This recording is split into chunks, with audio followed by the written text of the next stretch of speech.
Ready? Yes, Dr. Hussein, we start now. Okay, thank you so much. Thank you for make a bit delay. Thank you so much. Okay, today we are very proud to have our two panel for today's session, the webinar series, which is with the title of 10 Proven Ways to Graduate on Time, GOT, Tips for from the Successful PhD Candidate. So today, let me introduce, today we have two honorable guest. We do have our Dr. Ahmad Shakiri. How are you, Doctor? Yeah, Alhamdulillah, fine. Okay, thank you. And we also have our Dr. Soheil Kazemian. How are you, Doctor? Thank you very much. Very glad to be with you here. Yeah, okay, thank you, Doctor.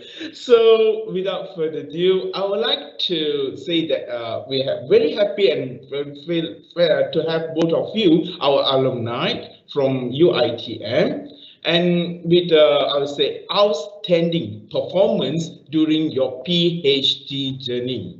Very good. So, I would like to start with introduce Dr. Ahmad Shakiri. So it is a PhD holder in electronic engineering, graduate from Universiti Teknologi Mara, UITM, in 2019. He has 6 years of experience as a researcher in the nanomaterial field. Wow.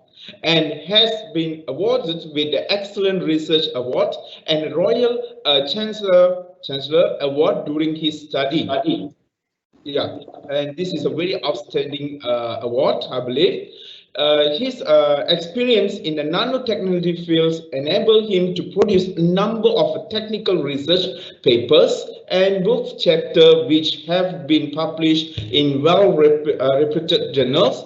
Currently, he is working with the MIMOS Berhad as a senior engineer and responsible for handling a surface analysis instrument, including X-ray, photoelectron microscope, XPS, Argon electron spectroscopic, AES, and the time of flight secondary ion mass spectroscopic system as well. Wow, that's very, I think most of the thing I do remember because I'm from the chemistry field as well. Okay, so before that, okay, that is your a bit of the introduction from the Ahmad Shakirin, Dr. Ahmad Shakirin. And we also have our another panels. Dr. Soheil Kazemian is a lecturer in accounting at the School of Business and Law, SBL, Cowan University, ECU, Australia. He has employed as the postdoctoral scholar at the Accounting Research Institute, RE, Universiti Teknologi Mara, UITM, Malaysia. Right after finishing his PhD in accounting in 2015, subsequently after 3 years of working in this position, he was recruited as a senior lecturer by the University Science Malaysia, USM, for 1 year before joining ECU. Dr. Soheil has conducted many research projects and get plenty of research grants over the years and has constantly been publishing many research papers in a high-index international journal. Both are very outstanding, I would say, performance from our alumni from UITM.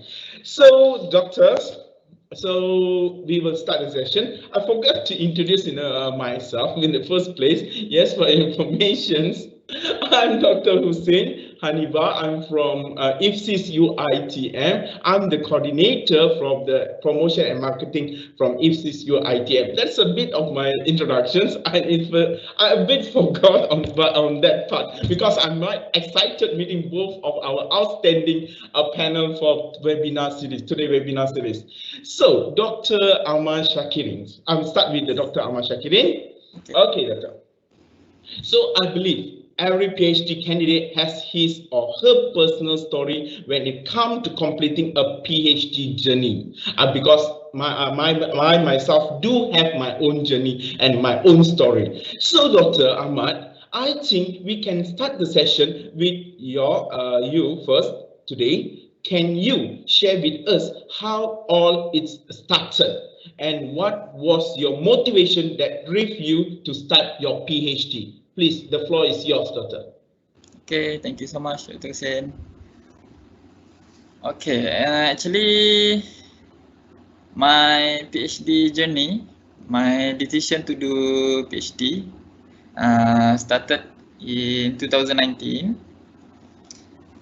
Okay, so actually since my primary school, my ambition is I want to be a medical doctor, not an engineer.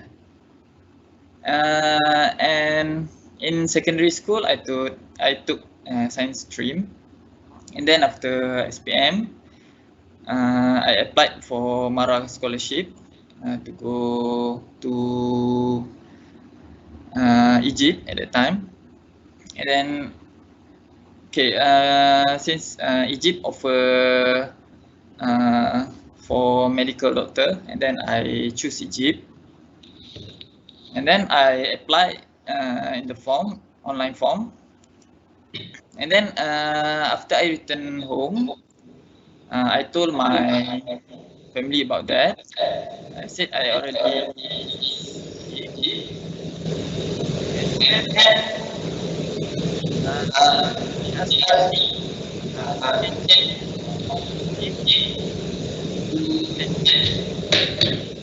they said that Japan is more advanced.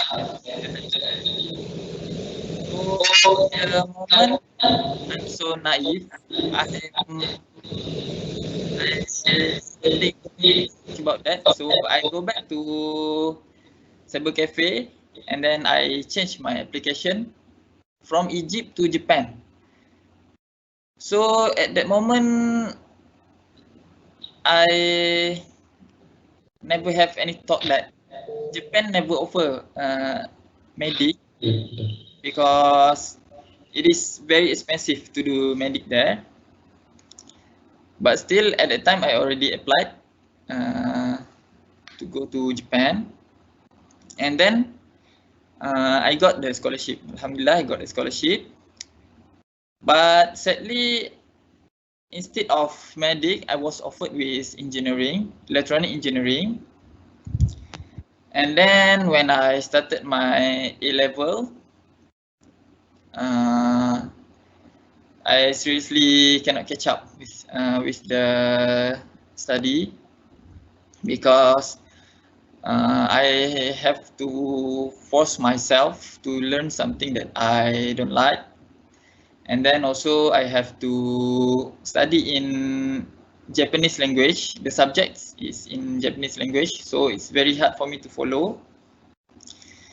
And at the time also, I spend quite a lot of my time playing video games, and I cannot focus with my study. So end up, after the third semester, I was dismissed because of failing several subjects. And then after I was dismissed, my family at the moment blaming me for the failure. And then also my ex-teacher from my secondary school also blaming me. And my friend also started to distance themselves from me. So I feel so gave up at that moment. I feel so down. And there is one night that I think that I want to drive my dad's car very fast, and I want to crash on the wall. I think about suiciding, but still, because of as a Muslim, I didn't do so. So then I took about 6 months to recover and get my strength back, and then I calm myself, and that's when I think that since I already joined this journey as electronic engineer, so why don't I finish what I have started. So that's why at the moment, I think that I want to continue this journey as electronic engineer. So I joined UiTM Dungun in 2008, and then joined degree in Shah Alam. And at the moment, I think I buried in my head, buried in my mind that I want to finish my study until the highest level, which is PhD level, and I want to prove to everybody that I'm not always a failure person. I can also be successful like others. So I keep continue my study until PhD, and Alhamdulillah in 2019 I finally got my PhD, and I was awarded with Royal Chancellor Award and also Excellent Research Award. So I think that's all my motivation of why I do PhD. Okay, Dr. Ahmad Shakiri, that you are your story that been shared is really inspiring, and also you actually proved to us that the failure is not an excuse. It's not an excuse. Thank you so much. And also you managed to prove to those in the very beginning that you mentioned that have a different opinion with you, and you managed to change the opinion, and you come up with the idea that I can also prove. And you, in fact, you excellence. You managed to excellence all your journey until you finished your PhD with a lot of awards. That is a very good inspiration and a very good story to share, and also take notes for most of our upcoming PhD candidate as well. So now I would like to proceed with our doctor from Dr. Soheil. Okay, again, Doctor, I'm sure you also have a wonderful journey through the PhD you have done in the UiTM and everything, and inspiring story to share with us. So, Doctor, particularly in your journey to complete the PhD and graduate on time, got on that particular topics. Again, Doctor, I would like to ask the same question that I have put it on Dr. Ahmad Shakiri. Please share with us your story, your side story, and how it actually begins and is ended. Please, Doctor. Okay, thank you very much. Assalamu alaikum to everyone. It is very good to be among my family members, my Malaysian family members back in Malaysia or all around the world. I don't know wherever you're watching us. I'm so excited to serve UiTM again, serve IPSis again.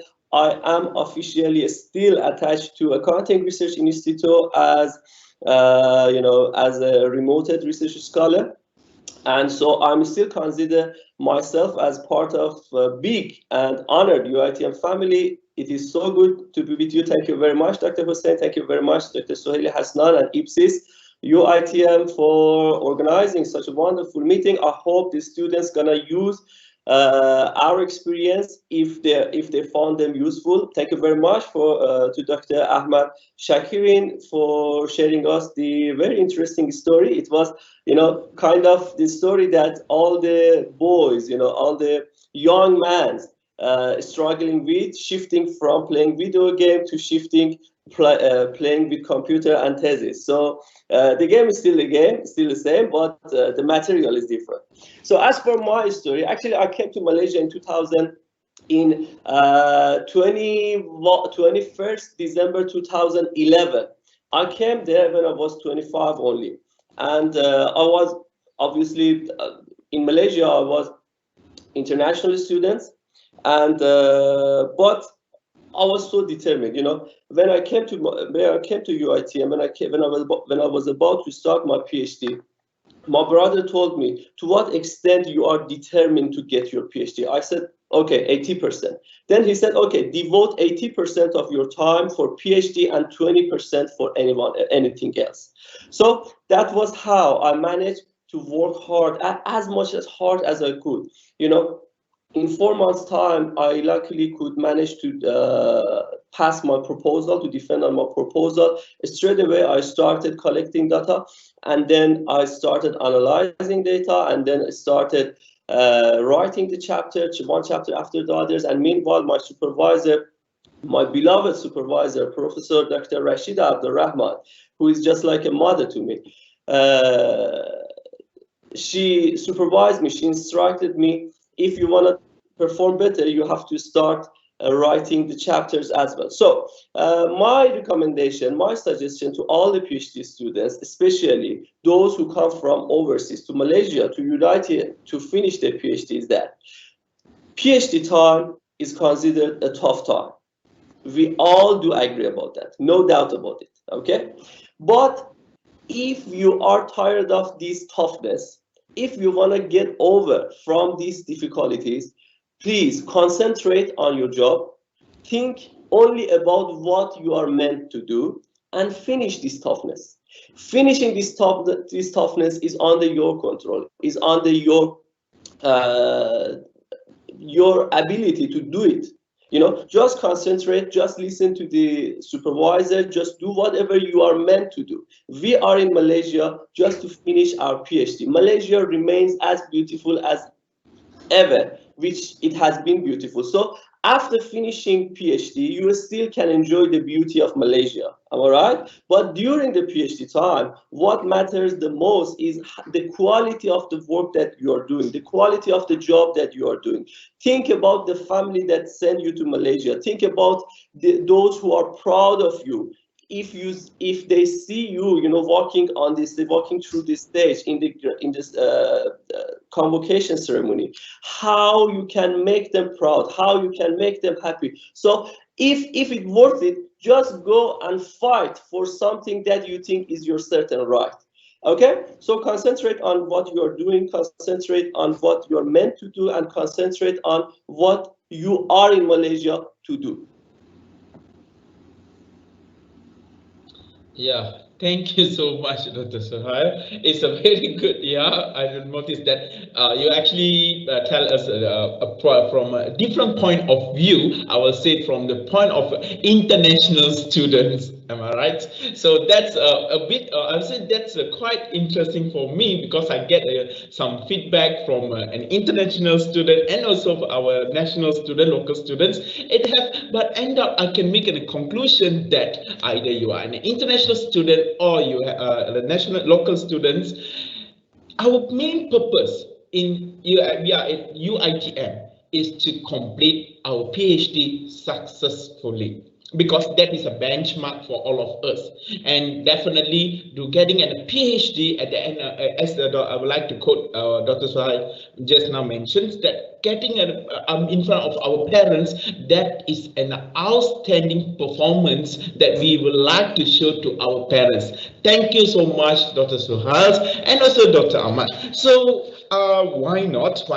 I will proceed with the next sections. Okay, next questions. Okay, now I would like to pass again the floor to Dr. Ahmad Shakiri to share his own personal experience in completing the PhD, during the PhD, because Dr. Ahmad, you have shared with us the before, how you get into the PhD and the process. But during the PhD itself, what are the problems that you might face through? What are the things the challenge that you have go through? Because I'm sure your story will inspire most of our listener over here, which is more than 250 are listening at the moment. So we would like to hear more from you, Dr. Ahmad. The floor is yours. Okay, thank you, Dr. Hussein. Yeah.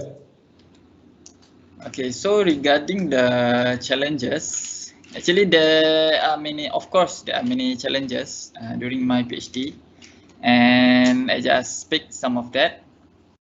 So to me, there are three biggest challenges during my study.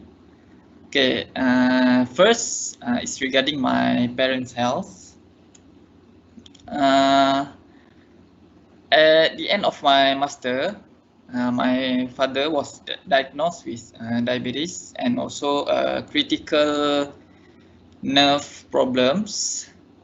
So at that moment he cannot walk, he cannot eat on his own, so he just had to lay on bed.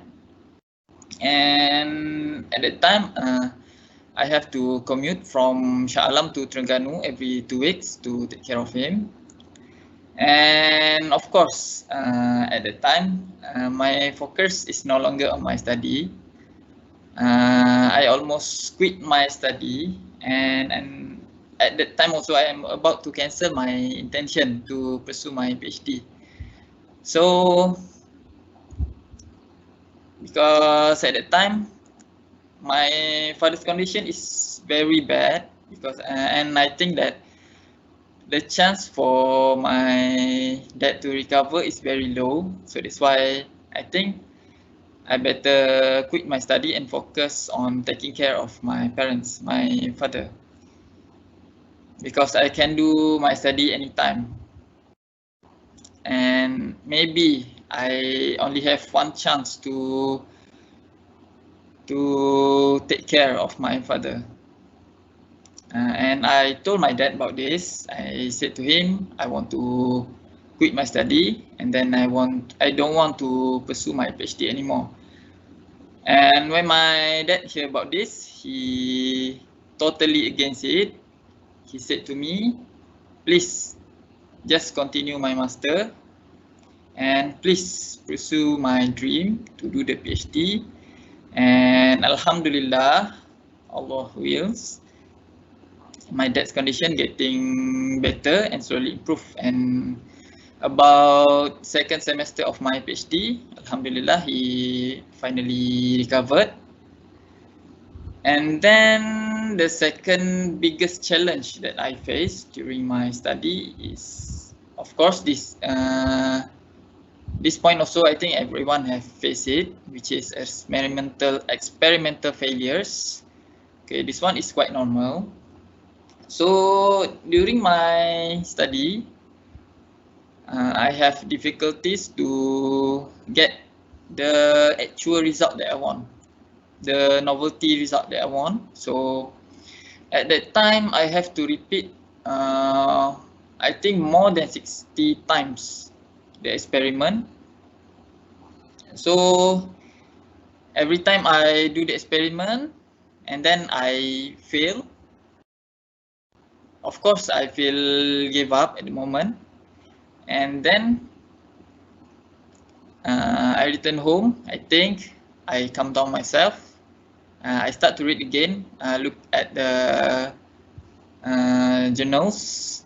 I refer to the journals for reference, and then tomorrow I will came back to do experimental work, and then still fail again, and then I keep repeating the failure loops for several times, and Alhamdulillah until one time I finally successfully got the result that I want.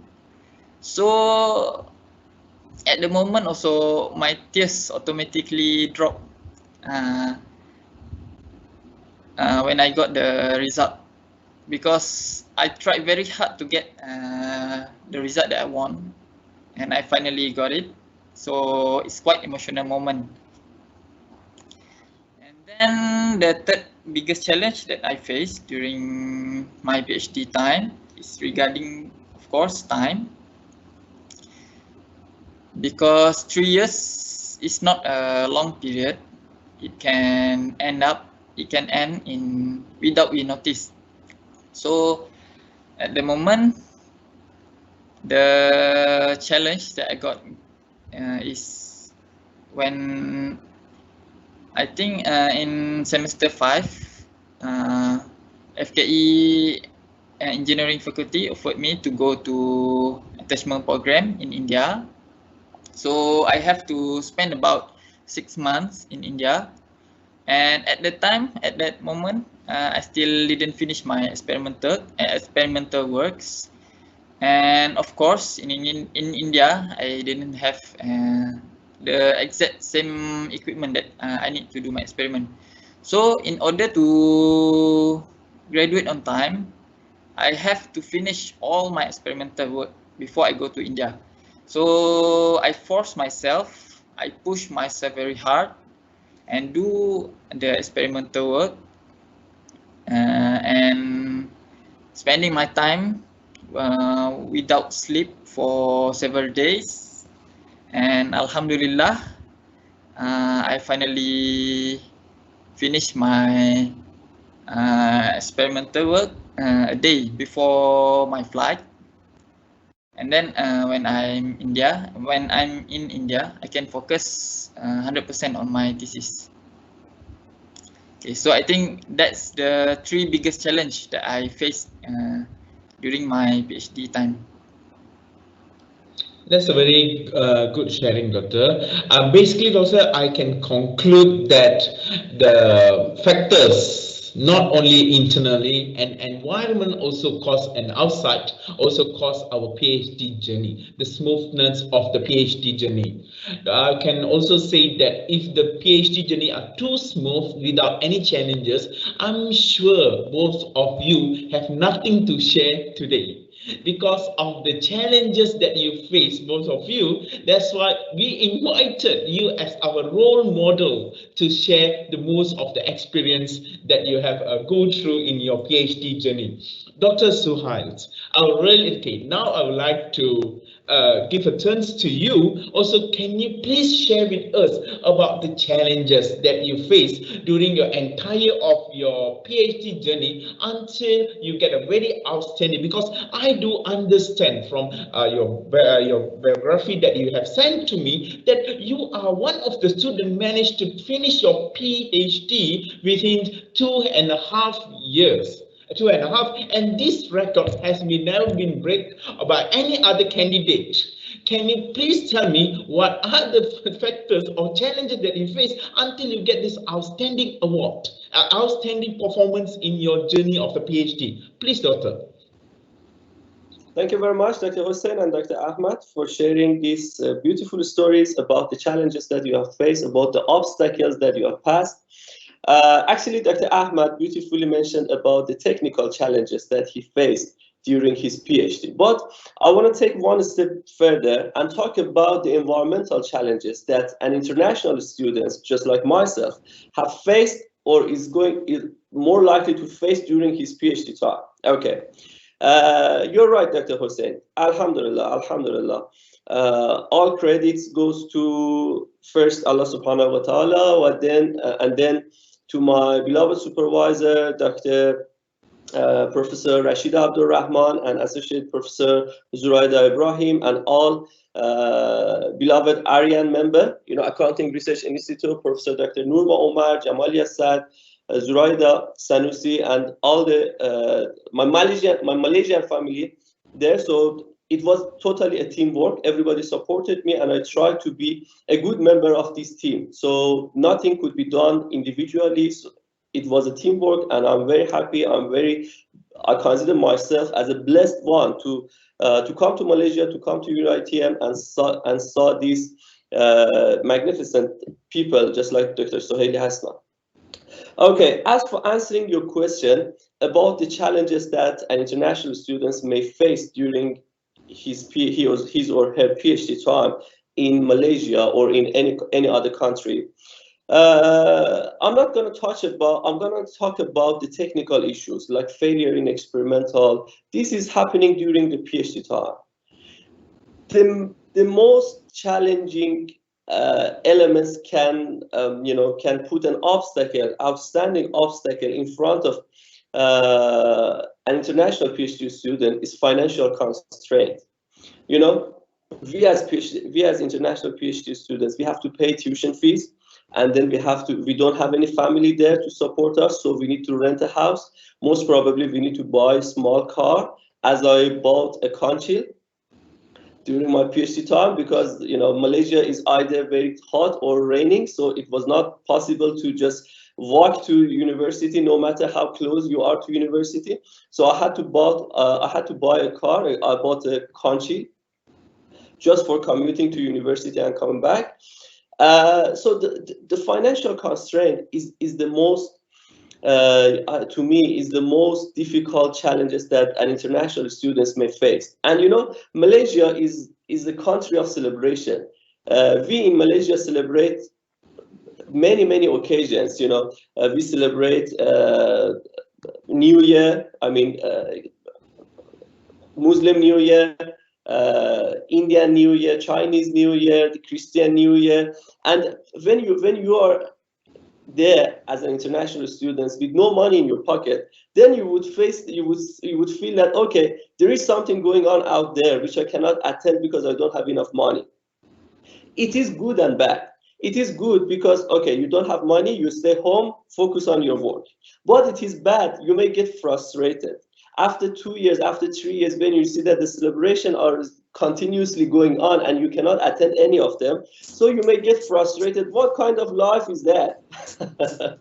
So my piece of advice to all international students and local students is the celebration has been there for many years, and inshallah will be there for many years after.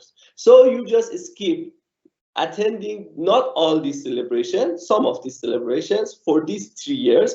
Focus on your job and try to finish it yourself. The second challenges that we face, actually it was more or less the same with what Dr. Ahmad shared about our family circumstances, our family health conditions. You know, when you are abroad, you all the time need to contact to your family, to your parents, to check whether they are doing fine. They don't have you there to support them. You know, I faced such problem with Dr. Ahmad. He told us about his father. I wish his father speedy recovery. As for my case, my parents both passed away when I started my PhD. So I had to think of my siblings, my sisters, my brother, my nephews. You know, I was missing them. And that time, the time that I started my PhD in 2012, the social media was not like what we are experiencing now. So we didn't have WhatsApp, we didn't have Telegram, we didn't have all we had was Yahoo Messenger that time. So it was so difficult to get connected to to our family there. The challenges was so striking there, but luckily, alhamdulillah, thanks to technology, now PhD students or international students overseas also can get connected to their family virtually. So these are the most challenging elements on the path of international students: financial constraint and being away from their family. Thank you, Doctor. Wow. I really say proud to have both of you, because I can hear from different perspectives. As I told you in the very beginning of the our sessions, that I do get from information from our international student and also our national local student, Malaysian student as well. So I totally agree with Dr. Soheil with Malaysia, who we know with the festivals, we know with the holidays. So I would say that the challenges in order to graduate on time or to success in a shorter period of time, I would say yes, we can have our entertainment, but make sure we already control the period of time. That is a very fantastic, I would say, idea that you have shared, Dr. Soheil. And also, I would like to pass the sessions again to Dr. Ahmad Syakirin regarding the award you've been nominated and you get through all your PhD journey. Definitely, because I noticed there is two outstanding award you've been nominated and you won the prize, which is the Royal Chancellor Award, as well as the Excellent Research Award.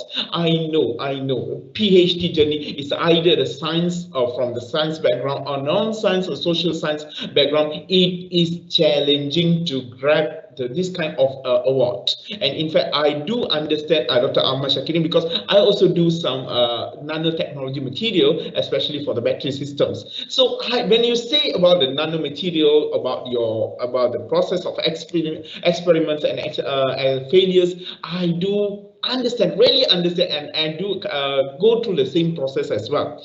So Dr. Ahmad, can you please share with us how been you nominated or get this excellence award as well? Please, Doctor. Okay, thank you, Dr. Hussein.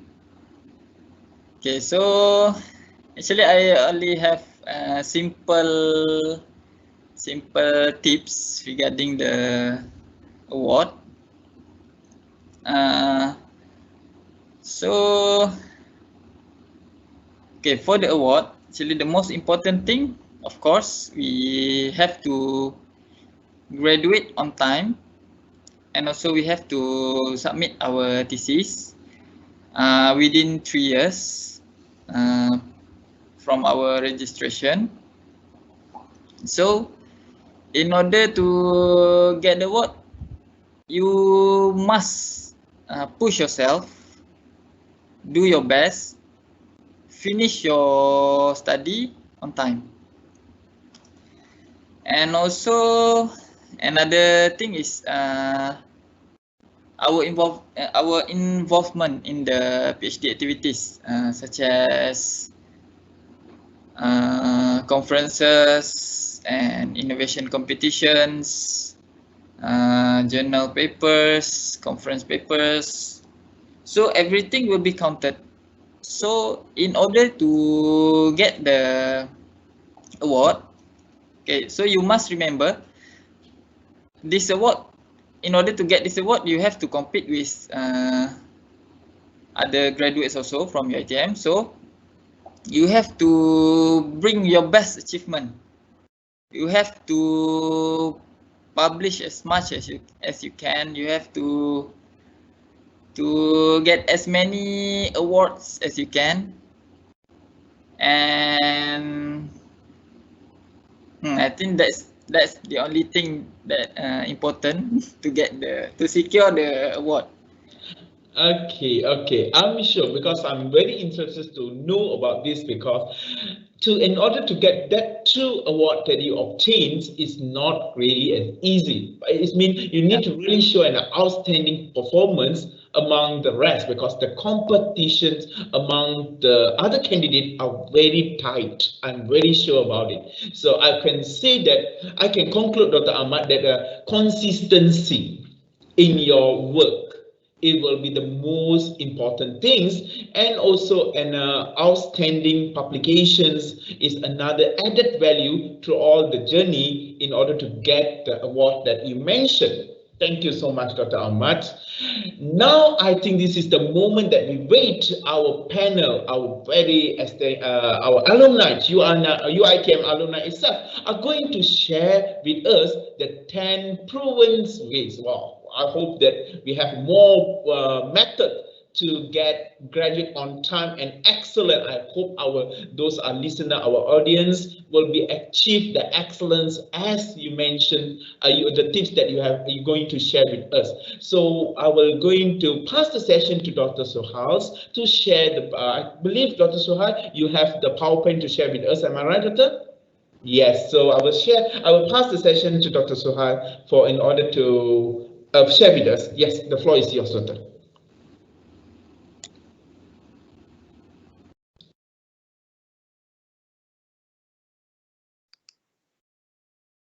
Can you see my slides now? Yes, Doctor. Yes. Okay, Bismillah ar-Rahman ar-Rahim.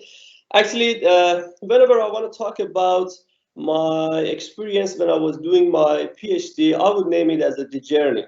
You know, to me, starting from the beginning toward the end, when you are walking through the stage of convocation, it is a journey. Oh, it is a beautiful journey if you know how to deal with that. Okay. When we start a trip, when we start a journey, actually thinking about the moment that we finish, the moment that we reach our final destination, makes us not to enjoy the path. Okay, so whenever we start, the journey actually started when we leave our house, right? So the journey starts as soon as you decide to go out, you decide to achieve your destination. Doctor, this is only, is that moving the slides? Yes, the slide is moving now. So can you see? No, Doctor, it's quite static at the moment. This means we can only see a picture like how to say a colorful picture like that. Is it only? No. Actually, I'm running these slides now. Hold on a moment. Sorry. Okay, doctor.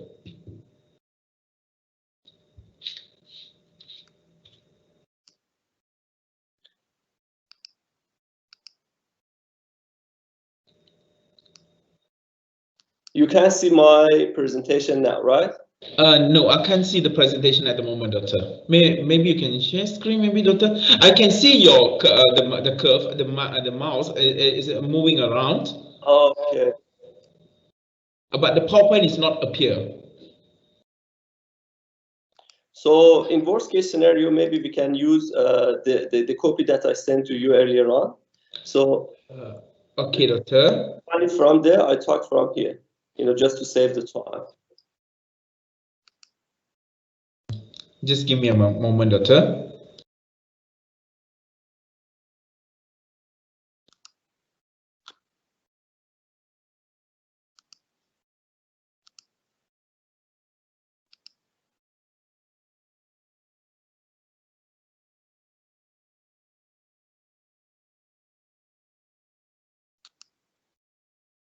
You still cannot see it, right? No, it's not appear, doctor. I only can see the curve is moving around, but the PowerPoint is missing, doctor. Okay.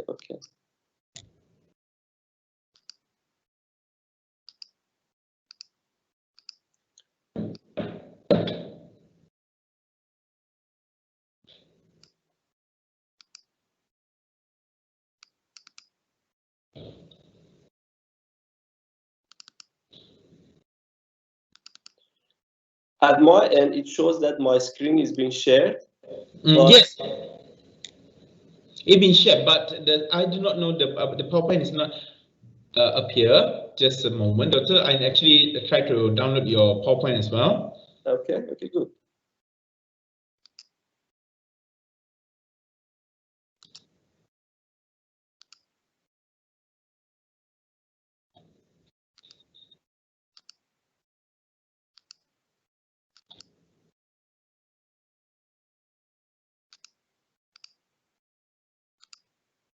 Okay, doctor, I'm gonna share the screen.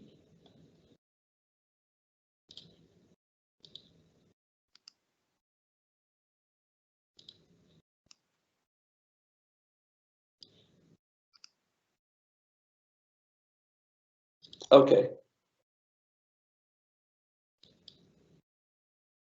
Doctor, can you see the screen now? Yes, I can. Yeah. Okay. Thanks to Dr. Hussein for arranging the screen. The technical issue may happen all the time, no matter how much we rehearse, no matter how much we have already practiced. But if it is supposed to happen, it will happen. Yeah. So thanks to Dr. Hussein for helping me in sharing this screen. So as I just mentioned to you, I named the path that we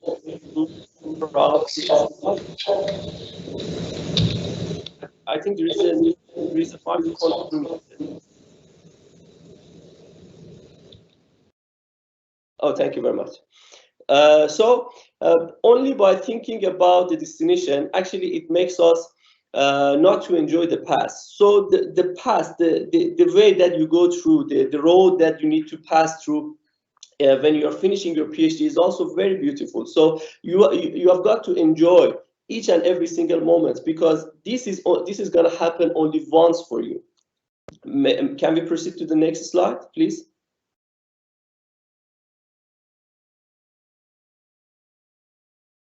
Next slide. But in order to be able to finish the PhD journey, we need to have some skills, some instruments with ourselves. Actually, I always make an example of passing through a tunnel. When we are inside the tunnel, everywhere is dark around us. The only light that we can see is at the end of the tunnel. So if we are really into reaching that light, there is no other way but finishing the tunnel. So the light at the end of tunnel is not illusion. The tunnel is illusion. Okay, please next slide.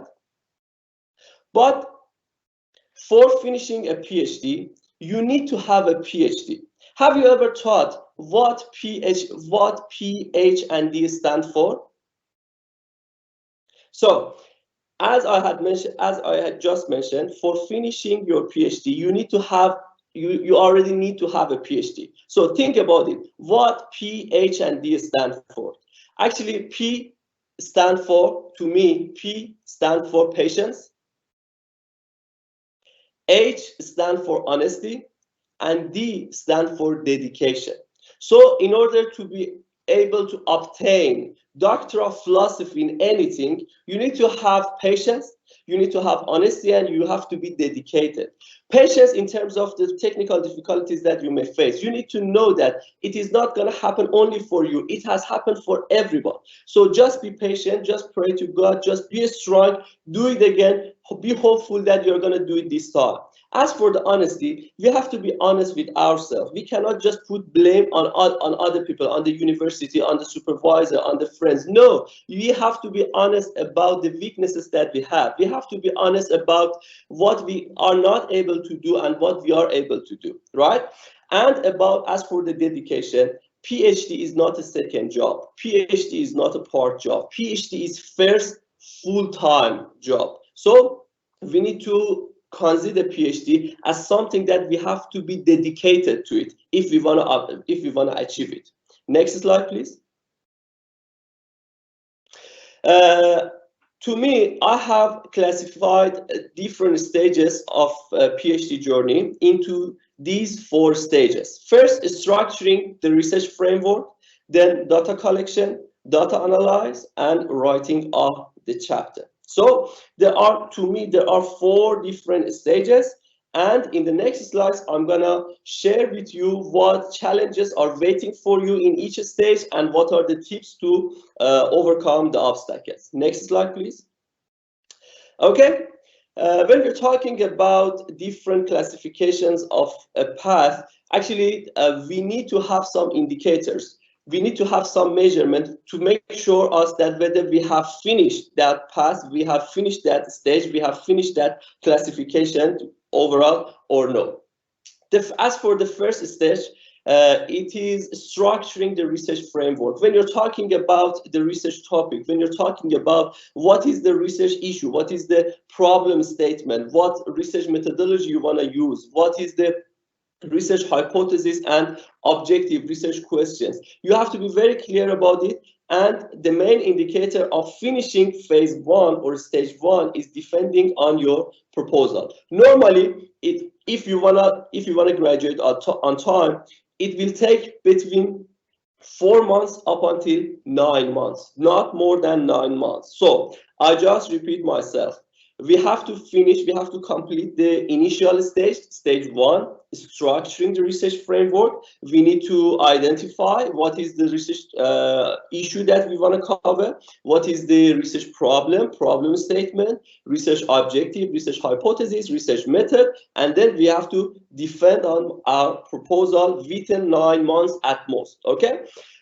Something that I need to mention, when I'm saying that we have to finalize, it doesn't mean that it cannot be changed during the PhD time. No, we finalize something, we think that it is the best that we can do, but we still can change it based on our supervisor's idea, based on our own experience, whenever we find a better alternative. Then stage 2 is designing the research. Now we know what we are doing. We know our research framework, we know our variables, we know our objective, we know our hypothesis, research question, whatsoever. Now we need to design our research. We need to collect our data. The process of data collection is very challenging to me, is the most challenging stage in the PhD journey. We need to start data collection, then you need to have some communication here and there. You have to, as for this stage, as for completion of this stage, you need to write the first 3 chapters. First 3 chapters are introduction, literature review, and the overall methodology that you want to use. completing, collecting data, and writing first review paper. It is very important that you think of writing. See, we are doing PhD study, right? So our PhD is nothing if we don't publish. Very honestly speaking, you do not obtain your PhD in a good condition, in a good quality, if you do not publish any. So you start thinking of publishing the first review chapters at stage 2. Once our data has been collected fully, then it's time for us to building up the body of the research or data analysis. We need to complete data analysis and write chapter 4. And finally, the writing up, we have to combine everything, write conclusion, discussion of the study, and finish the writing up. Can we proceed to the next slide, please? Now, in the next slides, I'm going to discuss the challenges stage by stage, the possible challenges, the possible question that may come to your mind. Okay, the first one. Most of us, we don't have any research academic background, am I right? So we don't know where to start. We don't know what kind of issue is that. We don't know what are we doing with our life, talking about an industry and the issue that one industry is facing and then trying to solve that industry. Come on, I just came to get my PhD and become a doctor. So I don't know about the issues. These are the questions that you may face in your mind. When you come to designing the research framework, the first question you may ask yourself, is it working? Is it gonna work? Is the research significant enough? I have heard this question from each and every single PhD students I've seen in my life, because we are dealing with the research framework. So we think that this is a normal thing. So is it significant? Is it at the level of PhD? Is it at PhD level in terms of being remarkable, being significant?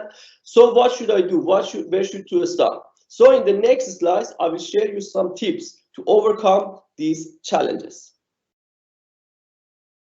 Okay, out of the 10 tips that I'm going to share with you, 3 of them are devoted to stage 1.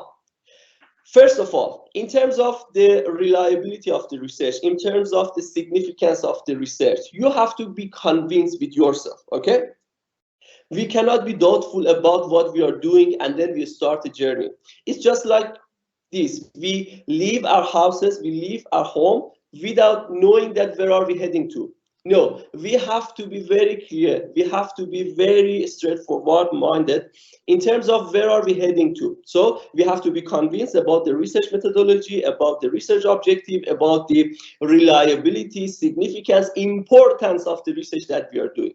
And to reach this stage, we need to read through, study as many relevant articles as we can. Actually, it opens up our mind. It gives us some hits. It gives us some structure, how to do it, how other people have done, and whether it is possible for us to follow them or get some feedback, get some idea from what other people are doing. So it's gonna work like that. And then the most important thing in stage 1 is the relationship that we have with our supervisor.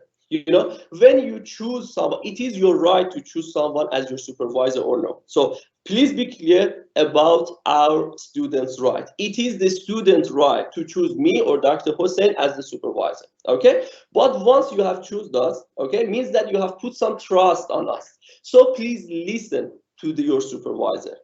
Please listen. Maybe it is the first time that you are doing your PhD, but your supervisor definitely have done many PhD student, or even if you are his or her first PhD student, he has done hers or his, so he knows something beyond your knowledge. Please listen to him. I'm not saying that whatever he or she is saying is true. No, he or she is also a human being, so problems, mistakes are making. Humans are meant to make mistakes, but do not argue, discuss with your supervisor, okay? Please learn how to deal for your supervisor. And very important point, your PhD is your life, but your PhD is your supervisor's job, okay? So it is your responsibility to take it seriously. It is your responsibility to follow up the supervisor. I know some PhD students who get hidden, and it is supervisor then chasing them up. Where are you? Have you done chapter 1? Have you done chapter 2? It is a wrong way to go. It is the wrong way to go. So just pull back, turn around. You are the one who has to chase up the supervisors. When I was doing my PhD, actually I requested my supervisor, Professor Rashid Abdurrahman, to allocate a specific time every week. Okay, so we have allocated 2 hours time, one in Monday 10 to 11, let's say, one in Thursday 2 to 3, right? So whether I have done anything or no, we had to sit together and share the idea together. So it was very good because I knew that, okay, this is Sunday, tomorrow I have meeting with Prof. Shida. So I need to prepare something, I need to do something, because otherwise I wouldn't have anything to report tomorrow. So this was me chase up my supervisor. However, my supervisor was very open-minded, was very open-hearted, and all the time I was warmly welcome to come and see you, even the time that I hadn't made an appointment. So this is the kind of relationship that you need to have with your supervisor. In next slide, I will state some challenges that you may face in the stage 2.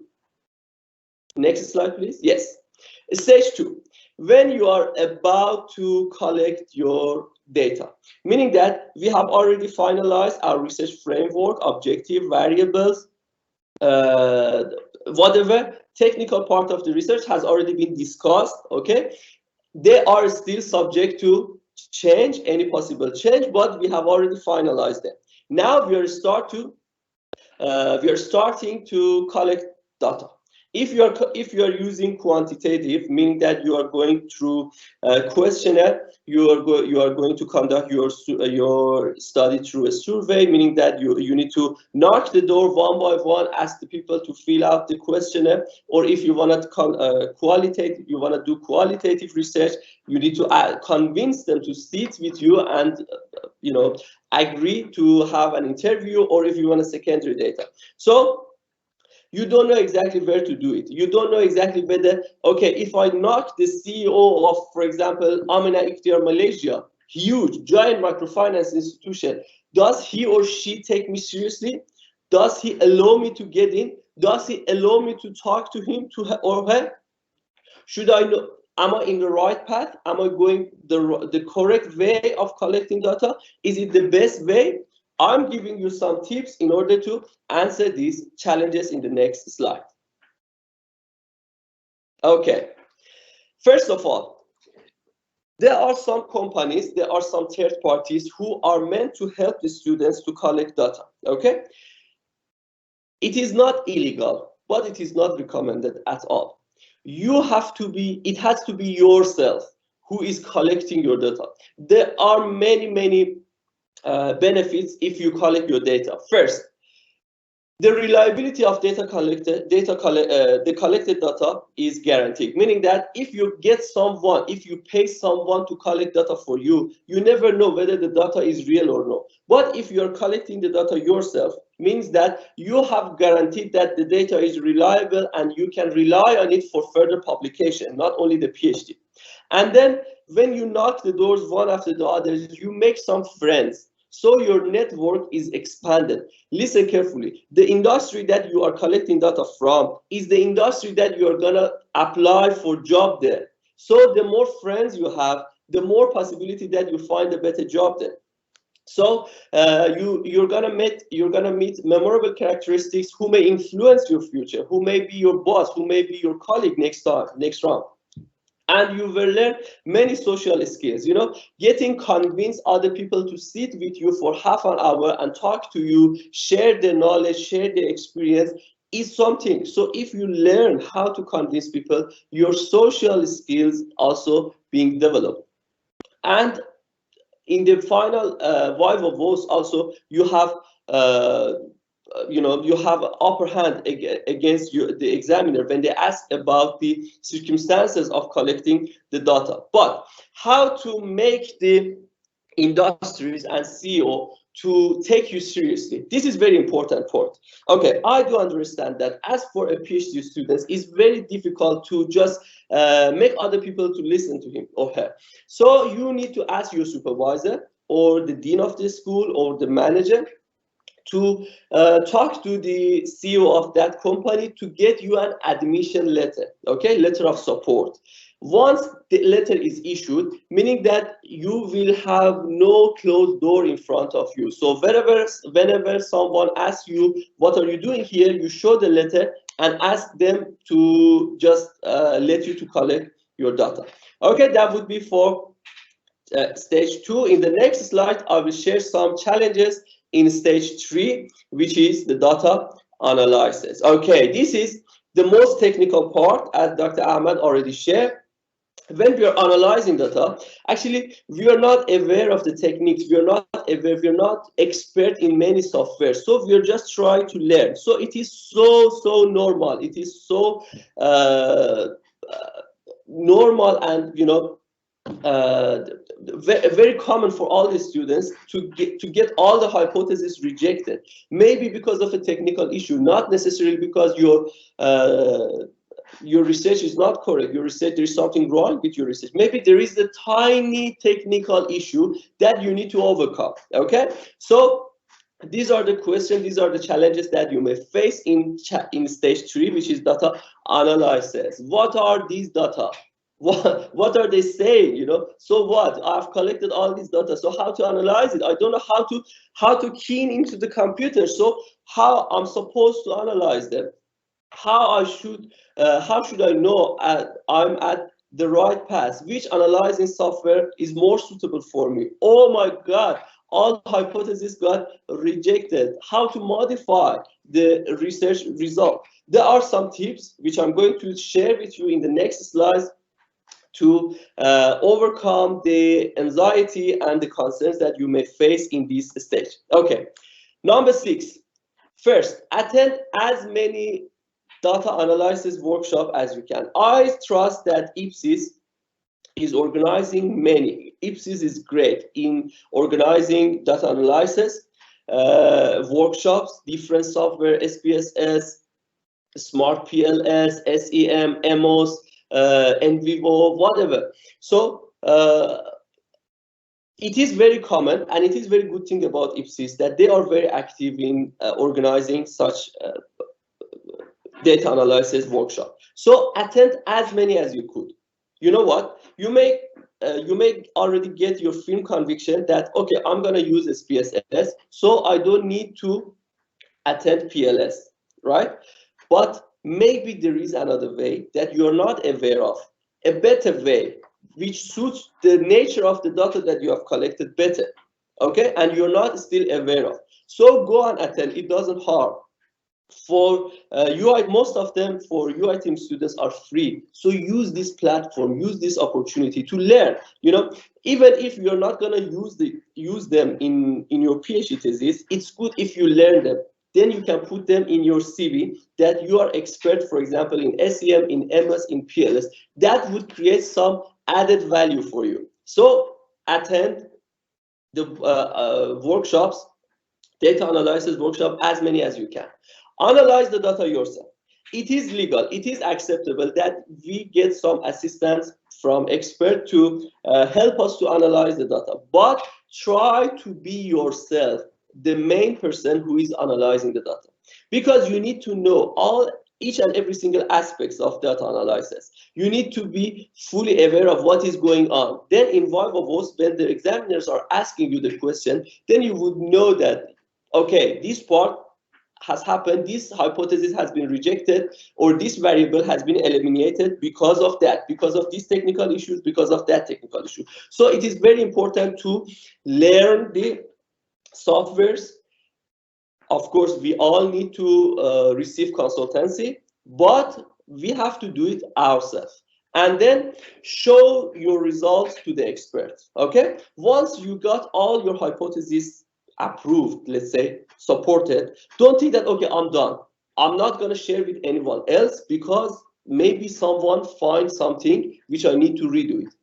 Please embrace such challenge, okay? If someone can understand that there is something wrong with your data result, the reviewer definitely will understand too, okay? So use this opportunity, use this platform, share your results with the expert and ask their feedback, whether you have done the analysis part correctly or no. Ask their feedback how to do it better.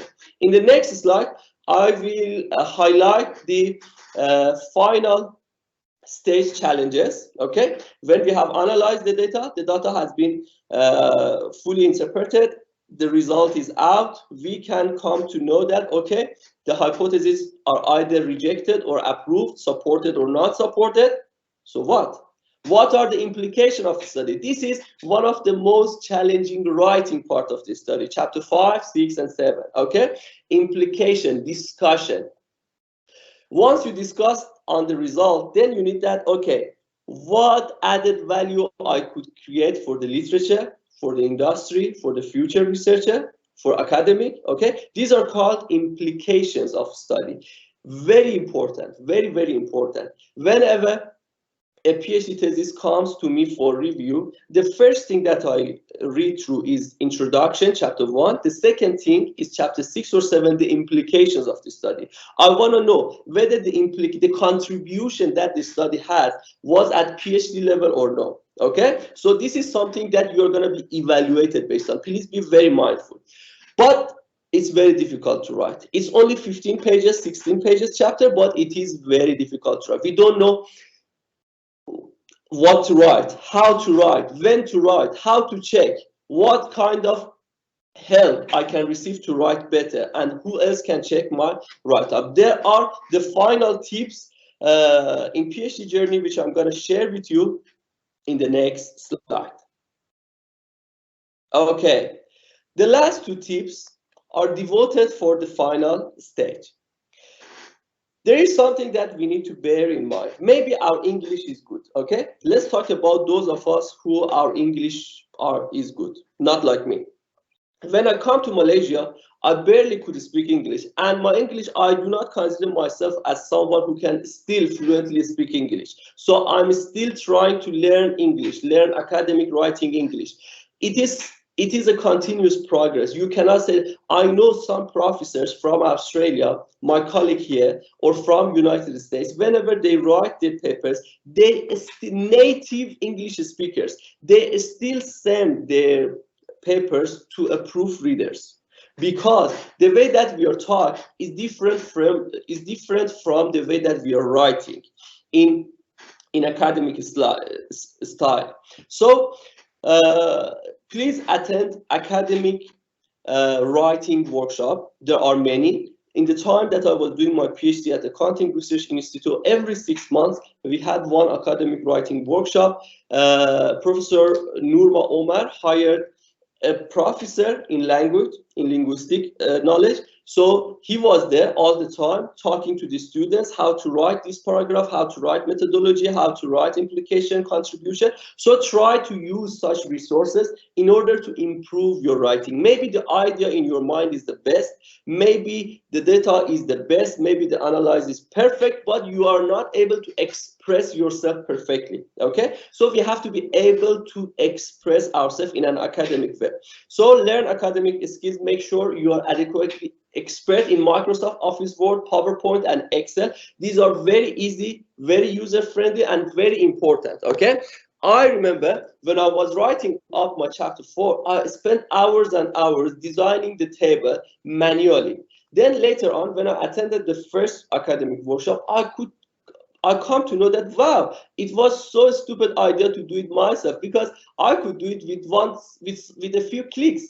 So once you learn these Microsoft Office, Word, PowerPoint, and Excel, your job would be much easier. In addition, fully learn at least one referencing software like EndNote. This is so important. Mendeley, EndNote, choose one of them, stick with that. And from the earlier stages, wherever you read, you study an article, try to store it in your EndNote or Mendeley library. It is very important. It makes your job much easier. When you are writing, then you easily can cite those papers, and the citation, the reference and part of the thesis would be much more beautiful, as it is very essential in your PhD thesis. And the last tip is be ready for ping pong, table tennis with your supervisor. What do I mean by saying that? I don't mean to ask your supervisor to come to gym or to come to a sport facility to play ping pong with you. No. Playing ping pong means you write something, you pass it to the supervisor. The supervisor is commenting, pass it to you for the correction. You correct, pass it to the supervisor. The supervisor read again, pass it to you if it is necessary. For example, if you write chapter 4, you pass it to the supervisor. He or she reads. Meanwhile, you are completing chapter 5 while he is reading chapter 4. And once you complete your chapter 5, you again pass it to your supervisor. Meantime, she has already finished chapter 4. She passes it to you for the correction, for the amendment, for the revision. And she starts writing, reading, studying, correcting chapter 5. This is very important. Be patient, okay? Be patient. It may long like 2-3 months.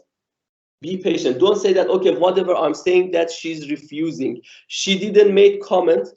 She or she didn't make comment in the first phase, in the first round. Now she's making comment. This is normal. She didn't make comment in the first round of revision because she didn't see it.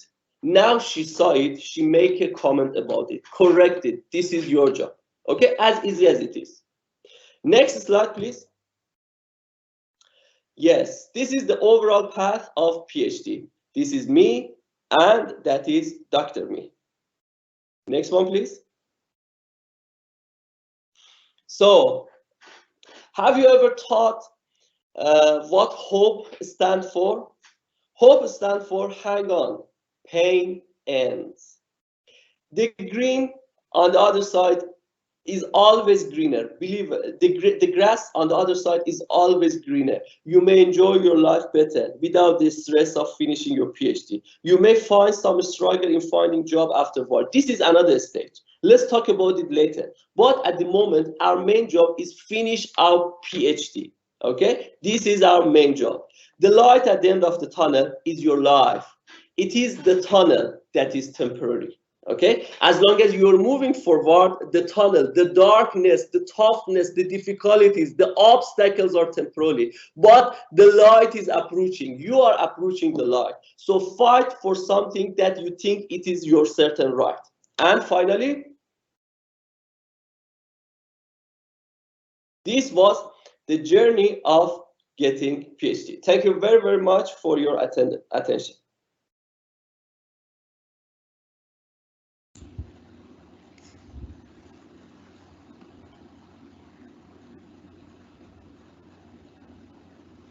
Okay, thank you so much. It's a very good sharing with all of us. Really, we enjoyed the tips. Then detailed tips. I think you can do, in fact, another maybe a book chapter how to finish the PhD journey. Okay, that's very good and interesting. I hope that our audience, we have almost like reaching 300 audience at the moment. They are listening and they get beneficials from what you have shared just now, Doctor. It's a very good journey, and your the journey to finish the PhD on time. That's very interesting to share with us. Thank you so much, Doctor. So now, why not we proceed with the Dr. Ahmad Shakiri. I'm sure you have more story to share with us. Definitely, you're going to have a more detail about the 10 proven ways to GOT. And as our UiTM alumni, that's we are rating as well. So we already heard from our international students, okay, ex-international student. Now we learn how from our local student, our Malaysian student candidate itself. Okay, thank you, Doctor. The floor is yours. Okay, thank you.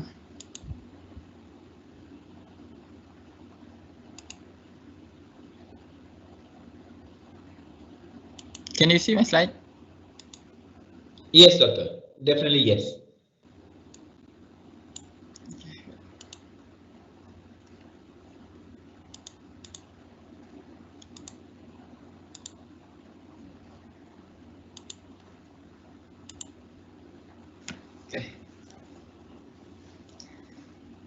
Okay, so actually my tips is quite simple compared to Dr. Soheil.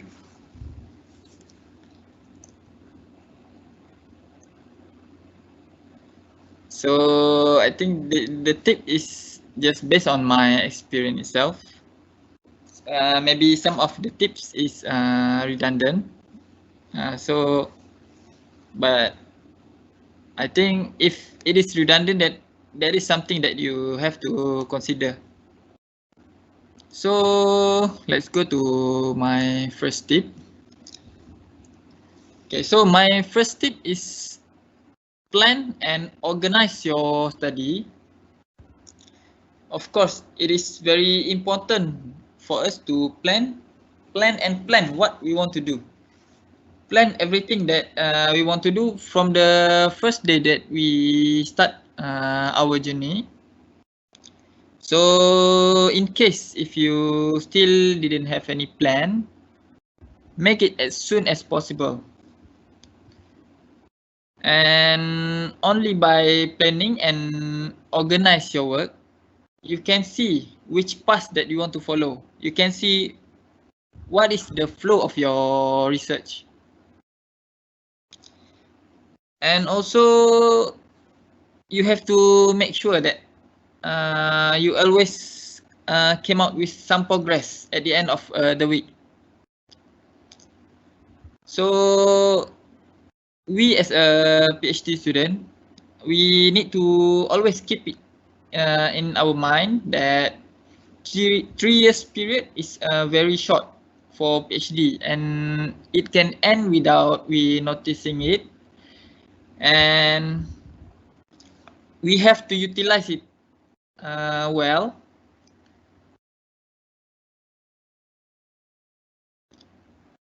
So please focus on your study and avoid getting distracted by any unnecessary matters. So my first point is you have to plan and organize your work. And then my second tip is please be creative and be independent during your PhD. So please never be afraid to try something new. So I'm referring to experimental work. So means that if you have something new that you want to try, please try it. But before you try it, please make sure that you read carefully, and please make sure that it is not something dangerous for you to do. Okay, so you cannot limit yourself. You cannot limit your study only based on the suggestion by your supervisor. You have to come out with something. You have to come out with novelty on your own. Try to think deeply based on your study and came out with novelty on your own. And then please read as much as possible the published journals, because from that you can get many ideas, and then you can use it to relate with your study. And please also keep in mind our supervisor is just can guide what we want to do. So we should actually know more than our supervisor of our study. So we also need to avoid being dependent on others, because our study is our own responsibility. So in case if we have something that we didn't understand, please do research first. Please read it first. Read as much as you can, and if you still didn't understand it, then only you can ask others. Then only you can ask your supervisors. So my practice is every time I want to meet my supervisor, if I have something that I'm not sure with, so first I study first. I try to understand based on my perspective, and then if I still didn't understand it, then only I meet my supervisor and ask opinion from him. And then my third tips is we have to be close to our supervisor. Okay, this is the most important thing as a postgraduate student. Okay, here I also would like to thanks my beloved supervisor, Associate Professor IR Dr. Hafiz Muhammad, and also my co-supervisor Dr. Nodiana, and also Prof. Suryani, because they guide me and also they contribute a lot during my journey. And as we know, supervisor is like parents during our study, so please respect them. Please respect them, but never ever afraid to share something with them. So what I noticed, some students, they afraid to meet their supervisor. They have an unnecessary afraid. They afraid to show their work. They afraid to ask questions to their supervisors. And because of this, it will increase the gap between you and your supervisor. And this will not be good for your research. This will not be good for your PhD study. So during my study, I'm quite close to my supervisor because we have done a lot of activities together, such as joining conference and also joining a lots of innovation competitions, playing sport and something like that. So in order for you to excel in PhD, you have to be close to your supervisor. And the next step, the next tips is related to companionship. So during your PhD study, it is important for you to find companionship. Get a mentor, whether your senior or your lab mates, and ask them for advice when you have any problem regarding your study. And Alhamdulillah, during my study, I have many good mentors such as Dr. Fidaus from FSG, Dr. Ziana, and Dr. Mamizi from IIUM.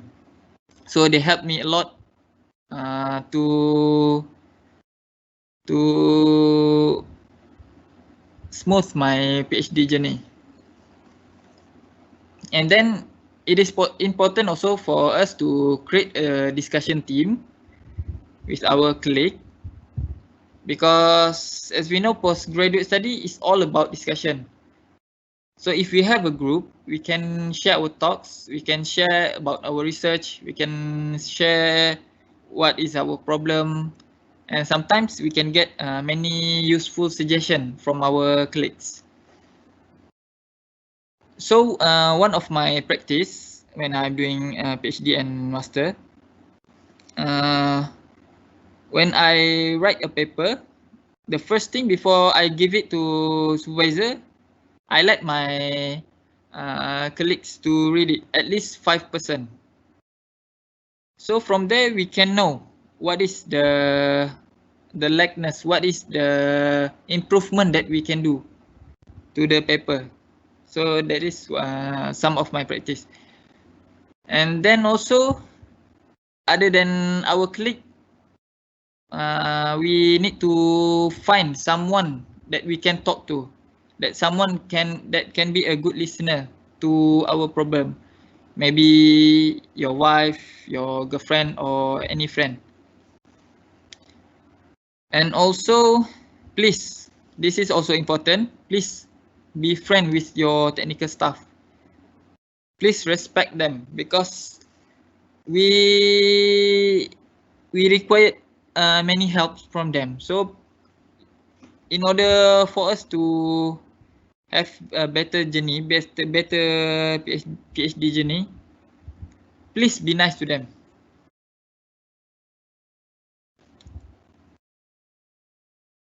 And then the next tip is be participative. Try to join conferences, try to join any innovation competitions as much as you can. And try also to maybe write a grant proposal, something like that. Because all of these activities somehow will help you, especially in your Viva.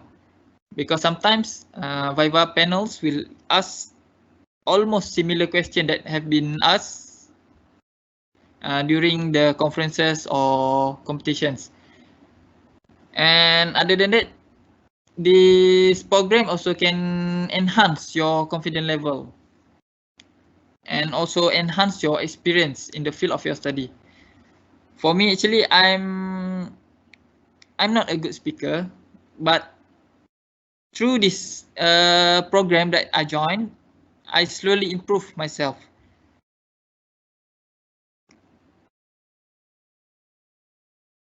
So this is actually the picture when I joined innovation competition in Johor, Pencipta.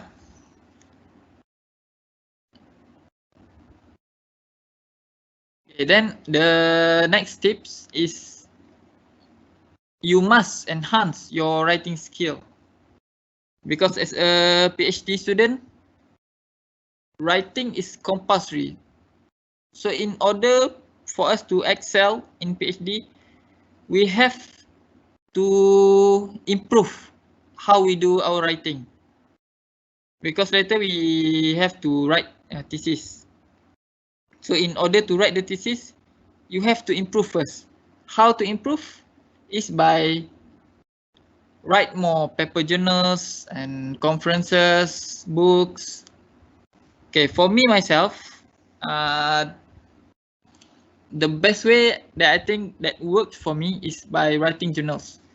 Trust me, it works a lot, because compared to writing a conference journal, writing a PhD conference paper, okay, writing a journal paper is actually can improve our writing skills several level higher. So because when we write a journal paper, we have a lot of things that you can learn. For example, how to properly cite, how to extract the idea from the previous journal, how to properly write a discussion on our result, and then how to properly plot our data, and many more lah. And then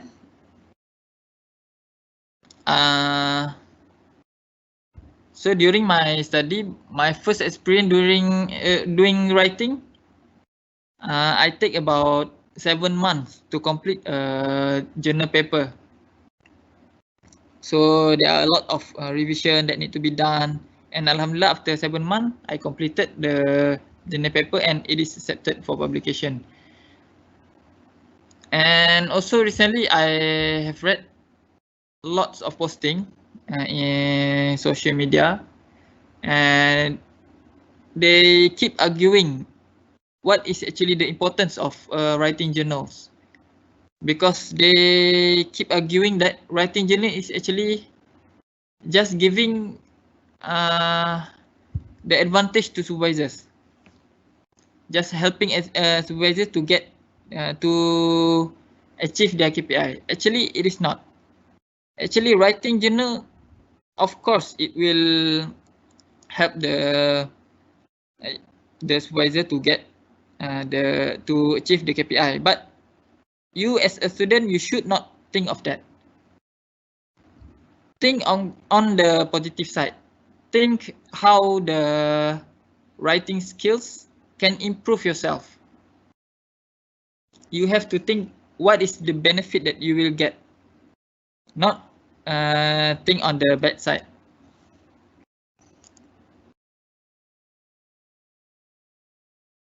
And then in doing PhD, there is no such thing as work hard and not work smart and not hard. In PhD, we need both. We need to work hard and we need to work smart also. Because normally we only hear people say that don't work hard but work smart. And actually it's not true, because if we only work smart but we didn't have any effort to accomplish what we already planned, it still will be meaningless.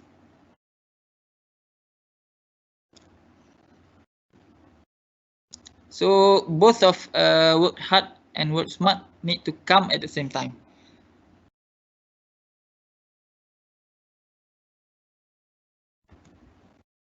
And then we have to be persistent. We have to finish what we have started. Never ever think about quitting our study, because failure actually is a recipe to success in PhD.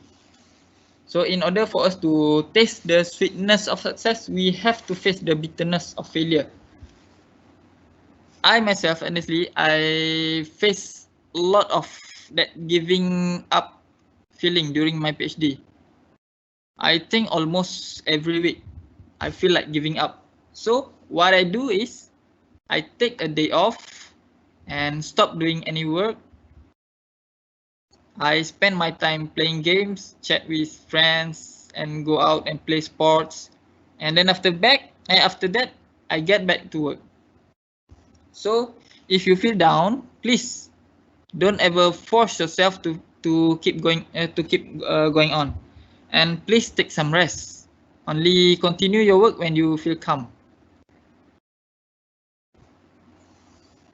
But please also make sure that do not take too long rest, because it will waste a lot of time.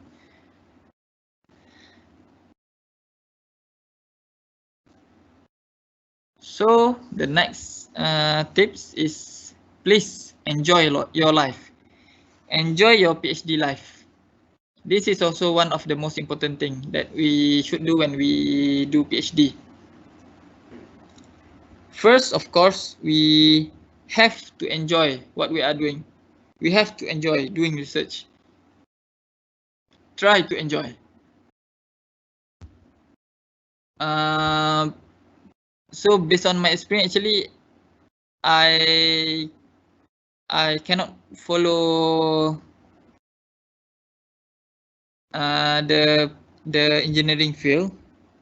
I'm not that good in engineering field. So when I'm doing research, I somehow I managed to develop that interest. So that's why I can do better during my master and PhD compared to during my undergrad study. And then also you have to do something that you love during your PhD. For example, going out with your friend, play online games, something like that. Do something that can help to lower down your stress level.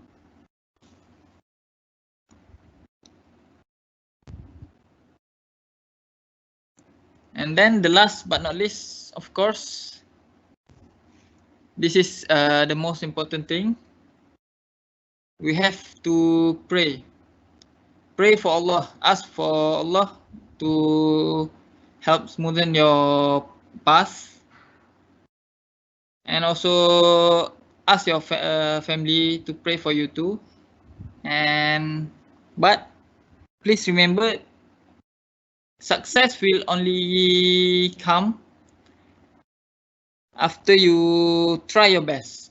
So before you pray, you have to do your best first. So that's why I put this tips the last, because in Islam we have a caption that said man jada wajada, which means whoever strive shall success, so shall succeed.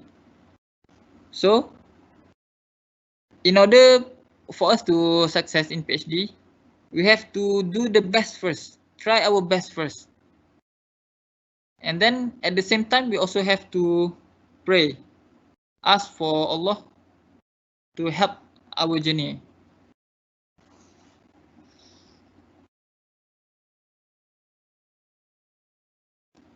Okay, I think that's all for me. That's all I can share for now. Yeah, thank you, Doctor. Let me share my screen as well, Doctor.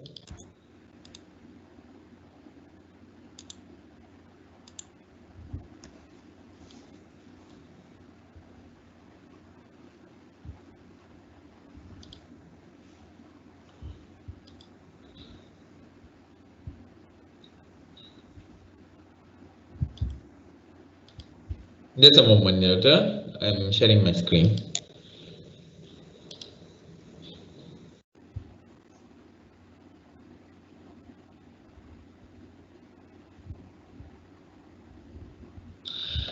Okay, thank you so much, Doctor, for the, I think, a detailed explanations from both of you about your journey and also what are the strategy that we have compliance in order to get a complete, say, a successful student, a PhD case study, and a proven way to actually to get a GOT. So I'm really, I hope the audience that are listening over here, they get some ideas and they can plan very well, because from both from Dr. Soheil and also Dr. Ahmad Shakiri, I noticed a time management is the main issue over the PhD journey. And also when we planned, then we are planning to succeed in our life and also our PhD work. That is the main conclusion I can take it from both of today our panels. And also now for the audience, if you have questions, we are going to open the Q&A sessions. We have around 20 minutes to go before we end our sessions. So if you have an audience, if you have a question, please post your question in the chat box. I will read through the question, and also if you have a specifically want to ask the question to either of the panels, our panel, either Dr. Soheil or Dr. Ahmad, then we will give the question to answer by accordingly. So maybe today there's one question asked by one of our audience. I would like to ask Dr. Soheil about these questions. Is regarding, yes, when we all start our journey, PhD journey, it is have a huge dream to succeed and to become the best among the best, doctor.